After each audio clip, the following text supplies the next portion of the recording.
ওই কাকা লাড়িটা সেভ দে এত বড় লাঠি আমি কই সেভ দিম? তারপরে পকেটে ঢুকা, নাইলে কোনো জায়গায় ঢুকা। আচ্ছা আমি সেভ দিতেছি, তুই 2 ডানা ছাড়া।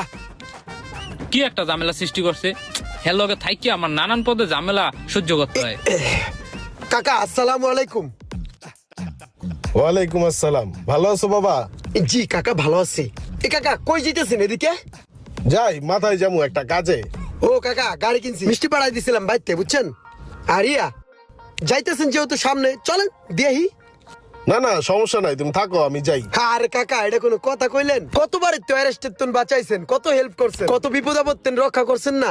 চলেন দি কাকা দিয়েহি আগাইয়া। বাদ দাও, সমস্যা নাই। এই মিয়া, আপনি যে কাকারে ডাকেন, আপনার গাড়িতে নানান পদের ব্যাড স্মাইল, এটির গন্ধ পাইবো না? চুপ কর কাকা, রিকোয়েস্ট, সর্বোচ্চ জোর রিকোয়েস্ট, এর বেশি আর কিচ্ছু নেই। চলেন কাকা প্লিজ। ঠিক আছে চলো। কাকা